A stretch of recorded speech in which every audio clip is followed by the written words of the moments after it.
Hello everyone, नमस्ते। Welcome to my channel. कैसे हो आप सब? होप कि आप सब बहुत अच्छे होंगे।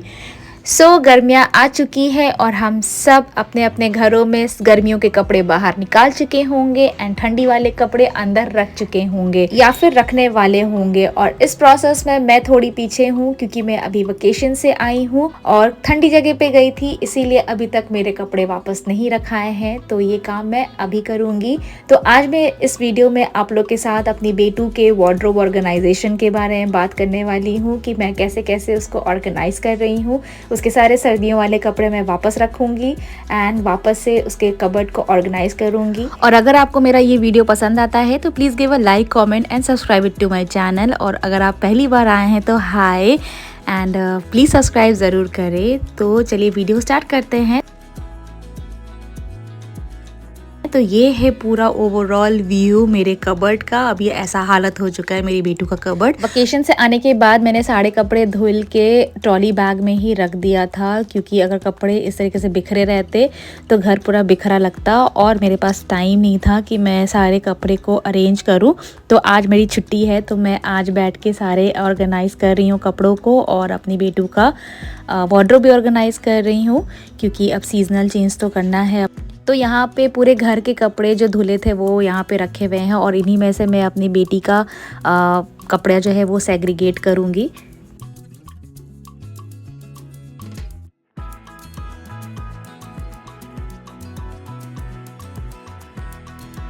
और यहाँ पे अभी फ़िलहाल सिर्फ मैं अपनी बेटी का कपड़ा ऑर्गेनाइज़ कर रही हूँ। तो सारे कपड़े को मैं फ़ोल्ड कर करके उसको कैटेगराइज़ करके अलग अलग जो है मैं उसको फ़ोल्ड करती चली जाऊंगी। और ठंडी के कपड़े अलग और गर्मी वाले कपड़े जो निकले थे उसको अलग मैं ऐसे फ़ोल्ड करूंगी ताकि मेरे को रखने में इजी हो।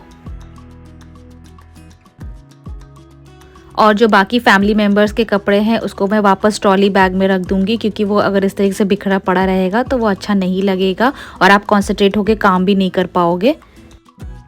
अब मैं यहाँ पे अपने वार्डरोब को खाली कर रही हूँ ताकि मेरे को एक क्लियर स्लेट मिले, ताकि मैं उस पर काम कर पाऊँ। क्योंकि अगर कपड़े रखे रहेंगे तो आपको उसको ऑर्गेनाइज़ करने में नहीं बनेगा और एक बार में एक ही एरिया आप ले ऑर्गेनाइज़ करने के लिए। मैं ऊपर वाले सेक्शन को अभी खाली कर रही हूँ, बाद में ड्रॉर वाला सेक्शन में क्लीन करूँगी। क्योंकि अगर आप एक बार में सारा कपड़ा बाहर निकाल के रख देंगे तो वो बहुत ज़्यादा हेक्टिक हो जाएगा। अब मैं यहाँ पे ऑफ सीजनल क्लोथ को फोल्ड करके वापस से मैं उसको स्टोर बैग में रख दूँगी। और इस तरीके का मैं पैकेट का यूज़ करती हूँ स्पेशली जैकेट्स को रखने के लिए, ताकि वो ख़राब ना हो।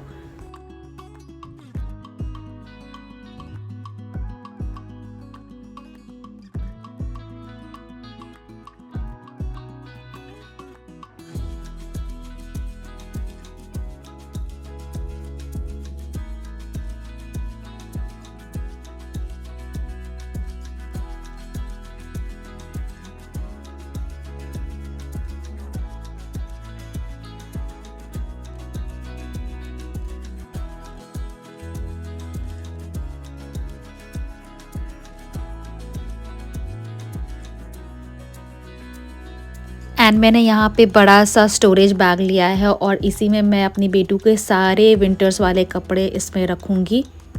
एंड मैं यहाँ पे पैर वाले कपड़े दोनों साथ में ही फोल्ड करके रखूँगी, ताकि बाद में मेरे को ढूंढने में दिक्कत ना हो। जिस तरीके से इनर वेयर के अपर एंड लोअर दोनों को मैं साथ में फोल्ड करके डालूँगी। और सारे हाईनेक्स एक साथ, सारे इनर वेयर एक साथ, इस तरीके से करके आप अगर रखते हो तो चीज़ें बाद में ईज़िली आप ढूंढ पाओगे। एंड जब मैं वुलन कपड़े को फ़ोल्ड करती हूँ तो मैं बहुत ज़्यादा फ़ोल्ड नहीं करती हूँ, उसके जस्ट 2 फोल्ड्स करती हूँ ताकि वो बहुत ज़्यादा ऊंचा ना हो जाए और उसको रखने में दिक्कत हो। इसलिए जस्ट 2 फोल्ड करती हूँ कपड़ों का।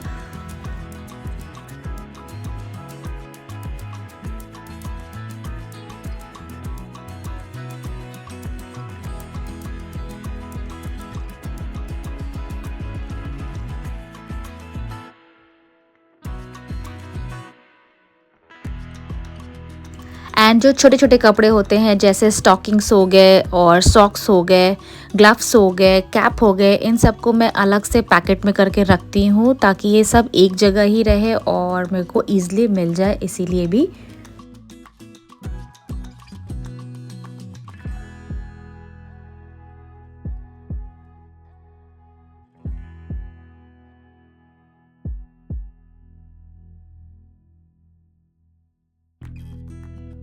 एंड मैं यहाँ पे कुछ रोम्पर्स भी मैं फ़ोल्ड कर रही हूँ। हो सकता है कि अगले साल मेरी बेटू को ना अटे, बट स्टिल मैं इसको रख रही हूँ और अगले साल मैं चेक करके देखूँगी।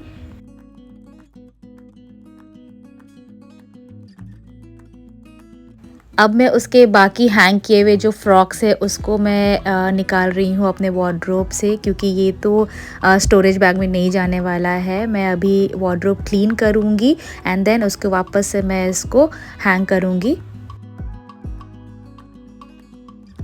अब मैंने यहाँ पे पूरा ही वार्डरोब खाली कर दिया है और मैं अब इसको क्लीन करूँगी। एंड एक बार ऑब्ज़र्व ज़रूर करें अपने वार्डरोब को ऑर्गेनाइज़ करने से पहले कि आपको कैसे कैसे अपने कपड़ों को ऑर्गेनाइज़ करना है। और एक बार अपने वार्डरोब को क्लीन करें। मैं यहाँ पे सेम लाइनर यूज़ कर रही हूँ क्योंकि ये यूजेबल लाइनर है। जस्ट मैं इसको वाइप ऑफ करूँगी एंड उसी को यूज़ करूँगी। और ये बहुत अच्छा लाइनर है, इसीलिए बार बार आपको दूसरा लाइनर लेने की बार बार ज़रूरत नहीं पड़ती है अगर कुछ आप एक बार में अच्छा इन्वेस्ट कर लेते हो तो मैं जस्ट उसी को वापस से इसको स्प्रेड करूँगी।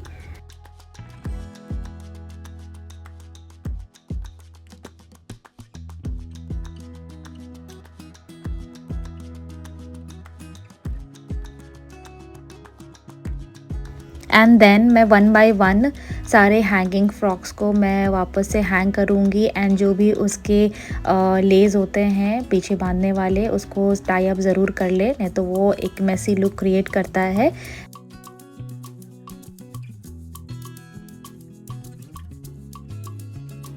एंड कोशिश करें कि आप एक जैसा हैंगर अपने वार्डरोब में यूज़ करें क्योंकि वो एक अच्छा लुक देता है। अगर नहीं है तो कोई बात नहीं, मेरे भी काफ़ी सारे फ्रॉक है उसके अकॉर्डिंग होते हैं, हैंगर्स नहीं है तो मैं दूसरा हैंगर यूज़ ज़रूर करूँगी। बट अगर आपके पास है तो आप कर सकते हो। और इस तरीके के हैंगर्स जो फ्रॉक के साथ आता है मैं इसको फेंकती नहीं हूँ, मैं इसको भी यूज़ कर लेती हूँ। हम जनरली इस तरीके के हैंगर्स को फेंक दिया करते हैं या फिर उतना ध्यान नहीं देते, बट आप इसको भी अच्छे से यूटिलाइज़ कर सकते हैं।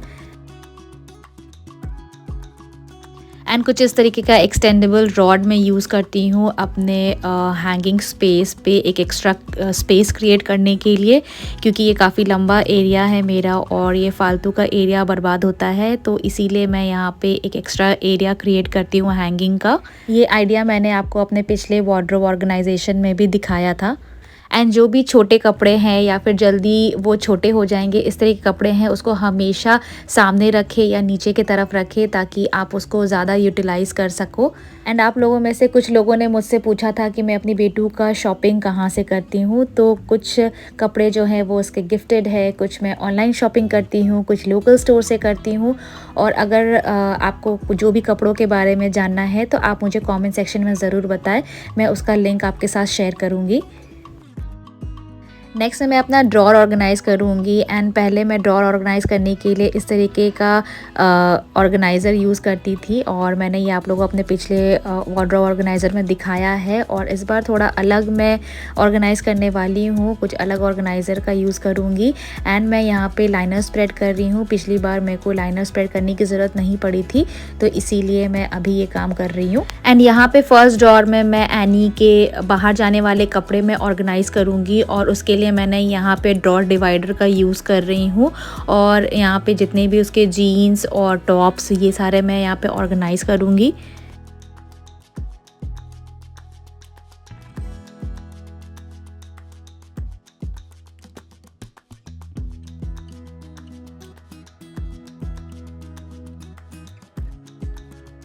एंड यहाँ पे मैंने एक और ऑर्गेनाइज़र लिया है और इसमें जितने भी उसके अंडरगारमेंट्स हैं मैं उसको इसमें ऑर्गेनाइज़ करूँगी। एंड ये बहुत ईज़िली इस तरीके से आप इसको असेंबल कर सकते हो। और ये जो कपड़े हैं एनी के ये छोटे हो गए हैं तो इसको मैं डोनेट करने में डाल दूँगी। एंड मैं पहले इस तरीके के डब्बे में जितने भी डोनेट करने वाले कपड़े हैं उसको रखा करती थी, बट अभी मैं एक बड़ा बॉक्स का यूज़ करूँगी क्योंकि काफ़ी सारे डोनेट करने वाले कपड़े हो गए हैं तो इसीलिए।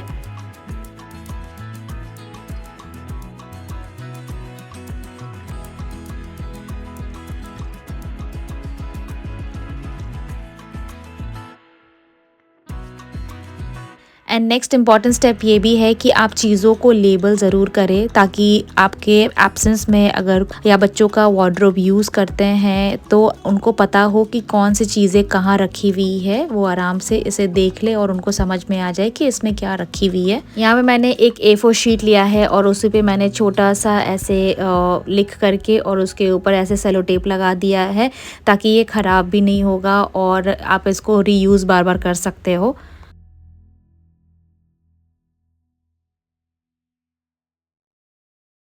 एंड एक बास्केट में मैंने एनी के कुछ विंटर्स के कपड़े रखे हैं कि बच्चों के केस में हमेशा कुछ कपड़े जो है ठंडी वाले वो बाहर ही रखने चाहिए, ताकि कब ज़रूरत पड़ जाए। इसीलिए मैंने यहाँ पे एक और बॉक्स लिया है और उस पर मैंने ये बेबी कैरी बैग रखा है, क्योंकि पहले मैं इसको ऐसे बाहर रखती थी तो ये यहाँ वहाँ होता रहता था, और अब मैं इसको बॉक्स में रखूँगी तो ये एक जगह रहेगा सही से। तो यहाँ पे मैंने कम्प्लीटली अपने वार्डरोब को ऑर्गेनाइज़ कर लिया है। अब चलिए देख लेते हैं कि मैंने कैसे कैसे वार्डरोब ऑर्गेनाइज़ किया है। तो ये यहाँ पे मैंने इस तरीके से सारे फ्रॉक्स को हैंग करके रख दिया है, क्योंकि फ्रॉक्स को फोल्ड करना बहुत मुश्किल होता है। एंड मैंने कोशिश किया है कि एक जैसा हैंगर यूज़ करने का। तो ये कुछ इस तरीके से हैंगिंग स्पेस यहाँ पे आपको दिख रहा होगा। एंड देन नीचे वाले सेक्शन में कुछ मैंने उसके टी शर्ट एंड लोअर्स मैंने यहाँ पे रखे हैं और दोनों को सेट में बना के रखा है इस तरीके से। मैं यहाँ पे कपड़ों को फ़ोल्ड करके दिखा रही हूँ, कुछ इस तरीके से फ़ोल्ड करती हूँ मैं। हम लोग जनरली नेक वाले पोर्शन को ऊपर की तरफ रखते हैं, बट आप इस तरीके से फ़ोल्ड करके देखो, बहुत ही नीट लुक देता है इस तरीके के फ़ोल्ड करने से। एंड साथ ही साथ जो उसके लोअर्स आते हैं उसको भी उसी में मैं इस तरीके से फ़ोल्ड करके साथ में ही रखती हूँ, ताकि इधर उधर चीज़ें ना हो। एंड कपड़ों के बीच में हमेशा कुछ स्पेस रखे, और ताकि इस तरीके से वो क्लमजी नहीं लगेगा। और एक साइड में मैंने कुछ इस तरीके से रैंडम कपड़े मैंने रखे हैं उसके, एंड अंदर मैंने नेपथलीन बॉल भी रखा है। ये था मेरा एक साइड का पोर्शन। एंड रैक वाले सेक्शन में मैंने सबसे ऊपर 2 बास्केट रखे हैं जो कि कम यूज़ में आते हैं। एक बास्केट में मैंने डोनेट करने वाले कपड़े रखे हैं और एक में विंटर वाले। नेक्स्ट वाले रो में मैंने यहाँ पे छोटे वाले बास्केट में उसके न्यू क्लोथ्स रखे हैं, जो कि मैं जब ऑफ़र चलता है तो मैं ख़रीद लिया करती हूँ। तो मैंने यहाँ पे इसमें सारे उसके न्यू कपड़े हैं जो कि अभी उसने यूज़ नहीं किया है।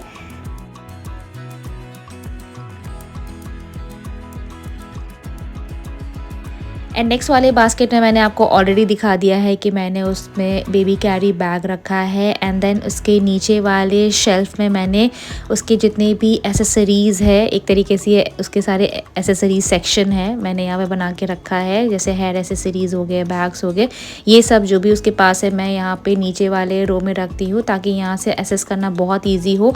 एंड ये मैंने यहाँ पे चॉकलेट का डब्बा यूटिलाइज़ किया था उसके हेयर क्लिप्स को रखने के लिए। मैंने पिछले वीडियो में आप लोग के साथ मैंने शेयर किया है। देन मैंने यहाँ पे सबसे ऊपर वाले सेक्शन में मैंने उसके डाइपर्स रखे हैं बास्केट में। एंड देन उसके बाद हेयर एसेसरीज़ है उसके कुछ, तो यहाँ पे मैं आप लोग को दिखा दे रही हूँ। इसमें आपको उसके जितने भी बैंड्स है वो सारी चीज़ें मैंने इसमें रखा है। और नेक्स्ट वाले बॉक्स में मैंने उसके जितनी भी क्लिप्स हो गए, बाकी एक्स्ट्रा हेयर एसेसरीज़ है वो रखा है। अगर आपको देखना है कि मैं अपनी बेटू का कैसे हेयर एसेसरीज़ ऑर्गेनाइज़ करके रखती हूँ तो मेरे को कमेंट सेक्शन में ज़रूर बताना, मैं अलग से वीडियो इससे रिलेटेड मैं बनाऊँगी। एंड उसके बगल में मैंने एक छोटा सा बॉक्स रखा है कि उसमें मैं रैंडम चीज़ें रख पाऊँ जल्दी जल्दी में, कभी कभी ऐसे स्पेस की ज़रूरत पड़ती है। एंड द नेक्स्ट बॉक्स में मैंने उसके कुछ कजरिया टाइप चीज़ें रखी हैं। एंड पीछे बैग्स एंड कार्ड्स है कुछ। एंड देन ये है पूरा ओवरऑल व्यू, बाहर से कुछ ऐसा दिखता है। इस बार मैंने बहुत बास्केट का यूज़ किया है, एंड बास्केट यूज़ करना बहुत कन्वीनियंट होता है। एंड नेक्स्ट मैं आप लोग को ड्रॉर दिखा रही हूँ कि मैंने ड्रॉर कैसे ऑर्गेनाइज़ किया है। तो एक साइड मैंने पूरे उसके जीन्स रखे हैं, और ये वाले सेक्शन में सारे उसके शॉर्ट्स हैं, एंड ऊपर वाले में उसके फुल लेंथ वाले जीन्स है। एंड देन उसके बाद मैंने यहाँ पे उसके सारे टॉप्स रखे हैं। एंड देन यहाँ पे मैंने सारे उसके गारमेंट्स ऐसे ऑर्गेनाइज़ करके रखा है। एंड इससे बहुत कन्वीनियंट हो जाता है चीज़ें निकालना, आपको सामने ही चीज़ें दिख रही है। एंड मैंने यहाँ पे डिवाइडर का यूज़ किया है, मैंने ऑलरेडी आपको दिखा दिया है।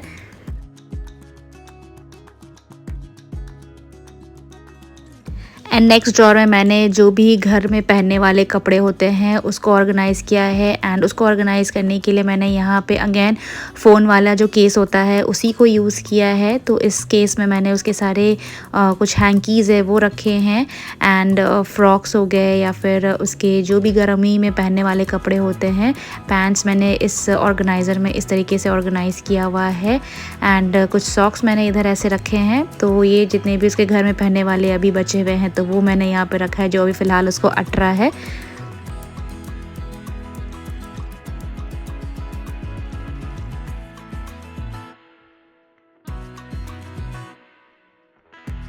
एंड मैंने सारे ड्रॉर के ऊपर इस तरीके से लेबल करके रखा है कि कौन से ड्रॉर में क्या चीज़ है।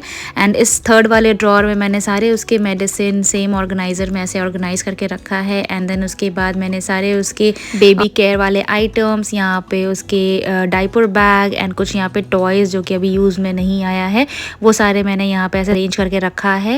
एंड नेल फाइलर उसके, एंड यहाँ पे मैंने ब्रेस्ट फीडिंग पम्प भी ऐसे रखा है। एंड लास्ट ड्रॉर में मैंने यहाँ पे पूरा डाइपर का एक पैक जो एक्स्ट्रा यहाँ पे है वो मैंने यहाँ पे रख दिया है। एंड जो न्यू पेयर ऑफ शूज़ है या फिर स्लीपर्स है मैंने उसको इस बास्केट में ऐसे रखे हैं। So guys that's all for today's video. तो कुछ इस तरीके से ओवरऑल व्यू दिखता है मेरे वार्डरोब का, मेरी बेटू का वार्डरोब। आई होप कि आपको आज का वीडियो ये पसंद आया होगा। पसंद आया हो तो please give a like, comment and subscribe it to my channel. And guys please subscribe करें। Till then tata bye bye, take care, bye.